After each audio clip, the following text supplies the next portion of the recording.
স্ত্রীকে হিয়ারিং এর notice, SIR আতঙ্কে হৃদরোগে আক্রান্ত হয়ে নিহত ডোমকলের এক ব্যক্তি। ঘটনাটি ঘটেছে ডোমকল ভগীরথপুর এলাকায়। নিহত ব্যক্তির নাম জয়নাল আনসারি। জানা যায় জয়নালের স্ত্রীর নামের গড়মিলের জন্য বাড়িতে নোটিশ আসে। নোটিশে স্ত্রীকে হাজিরা দেওয়ার কথা লেখা ছিল। পরিবারের দাবি, এই খবর শোনার পর থেকে এসআইআর নিয়ে দুশ্চিন্তায় ভুগতে শুরু করেন জয়নাল। হঠাৎই বৃহস্পতিবার কাজে যাওয়ার সময় রাস্তাতেই হৃদরোগে আক্রান্ত হয়ে নিহত হয়। পরিবারের দাবি, এসআইআর আতঙ্কে মারা গিয়েছেন জয়নাল। ঘটনায় শোকের ছায়া পরিবার জুড়ে। স্ত্রীকে হিয়ারিং এর নোটিশ দেওয়ার পরই এসআইআর আতঙ্কে হৃদরোগে আক্রান্ত হয়ে নিহত হয় ডোমকলের এক ব্যক্তি। নিহত ব্যক্তির নাম জয়নাল আনসারি। ঘটনাটি ঘটেছে ডোমকল ভগীরথপুরের ফতেপুর হাট এলাকায়। পরিবার সূত্রে জানা যায়, জয়নালের স্ত্রীর নামের গড়মিলের জন্য বাড়িতে নোটিশ আসে।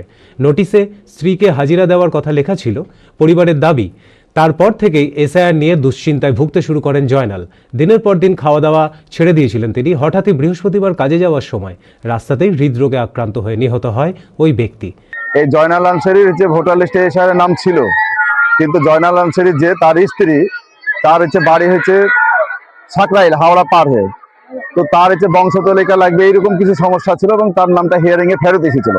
ফেরত আসার পরে যে বিএলও বা যে কিছু ছিল, নাম আসার পর টেনশন ভুক্ত করছিল যে আমার দুটো ছেলে, তারপরে মেয়েটা 4 মাসের প্রেগনেন্ট আছে।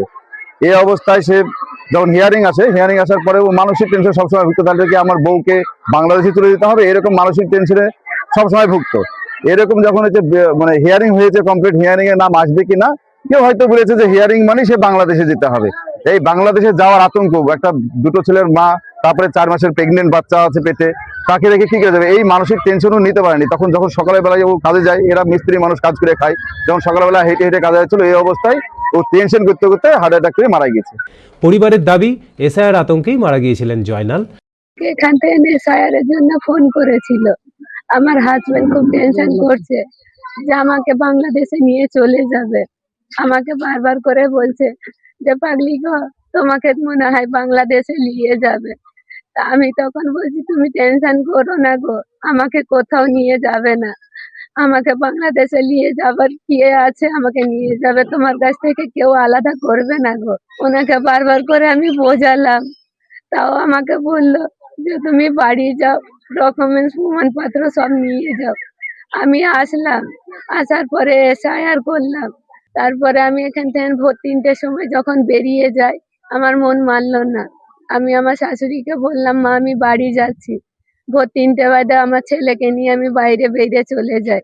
বেলডাঙ্গা পার হয়ে যখন চলে যাই, তখন আমার বাপের বাড়ির দেশে ফোন করি। তখন আমার ভাইরা বলে, বাবুরে আর তো আমাদের বোনাই নেই রে, দুনিয়া ছেড়ে চলে গেছে গো। আমি 4 মাসের প্রেগনেন্ট আছি, আমার দুটো বাচ্চা আছে। ভারত বিখ্যাত মেডিকা হেলথ সেন্টার এখন বহরমপুরে। এখানে মেডিকা হেলথ সেন্টারে সুবিখ্যাত স্পেশালিস্ট চিকিৎসক ওপিডি করছেন।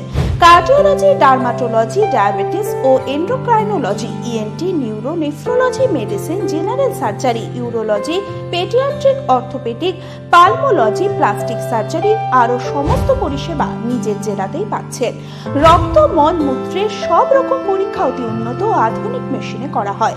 USG, CT scan, digital X-ray, echocardiography, endoscopy সহ আরো সমস্ত ছবি করা হয়। বিশদ জানতে যোগাযোগ করুন Medica health centre Berhampore, SS Medicate, 14 KN road, Berhampore, Murshidabad.